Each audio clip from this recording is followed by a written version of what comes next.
engineer Hassan. I'm the head of programs in computing at Regent College, London. Hi everyone, I'm Anuradha Sulane. I'm program leader here at Regent College London. We having mainly mature students, students who have different backgrounds, and we have identified VR as a really good way of increasing their engagement with their material, with their studies, and a way as well to simplify, um, you know, um, advanced concepts. So yeah, like Jabir said, students they are different compared to normal students. So gamifying some learning is very important, and through VR we are giving them that experience to have a multisensory learning and teaching experience, and that definitely enhances. It brings joy, and apart from that, how we recognize different modules is. We looked into the modules which would qualify for the use of VR demonstrations across different levels. Like we have some demonstrations based on databases. So we gamified that, and we had object oriented programming, so understanding different concepts of programming through VR. So that's what we used. Definitely, that's the ultimate aim, and we have already started the first steps. Eventually, we cannot outsource everything.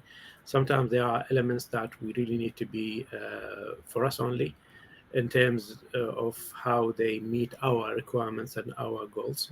So this is the ultimate goal. It gives us power to create something, and when you give it to someone else, there would be a lot of back and forth.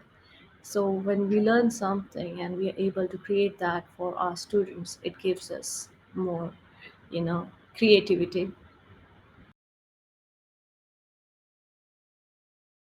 From my experience, which I conducted a session with my students, and it's more like an experience, especially with for someone who has never seen the VR headset or never experienced what they could see. So it is amazing experience, but then we need to make sure that they are prepared for it as well, because sometimes some students get up and then they end up hitting their hand somewhere. So having a risk-free environment set up for the student is very important, and having a timed session is very important, because they shouldn't be in the scene or inside some kind of environment for too long as well. And plus, like Jabir mentioned, when we are developing contents for our student, we are also focusing on different disabilities that could impact students, and how we can make sure that it is safe. When I spoke to some of the students about the VR and that we are going to be using it, they were Yeah. really excited and they couldn't wait, um, which does help. However, I must say as well, there were, I would say, few, probably the minority, who, by nature, they are withdrawn and they were not so sure about it. We need to have like a balancing act. A strategic decision has actually been taken that we are going to focus more on VR as well as AI. And we are going to, we started already, by the way, to create partnership and work with the industry, and not just focus on using it as a teaching tool. We are focusing actually on expanding this and creating partnership with the industry as well. We have a TED lab that is for VR, but then we have two ways of looking at it. One is on campus, which is we call it normal TED lab, and then we have flexi TED lab. So someone who will be working on VR projects, but it would be virtually, so not in the same place, and that people would collaborate. And we do have Unity Educators Grant licenses.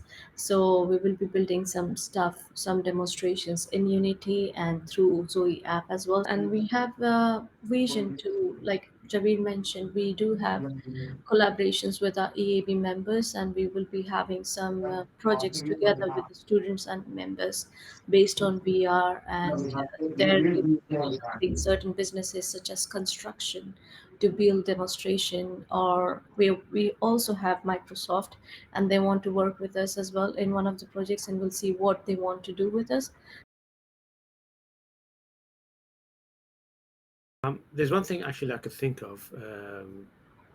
The first thing is plan well, spend time planning, don't rush. And secondly, seek advice from institutions, companies that actually can tell you exactly what to do. Otherwise, you might end up doing something that is, I wouldn't say wrong, but it might not fit the objectives.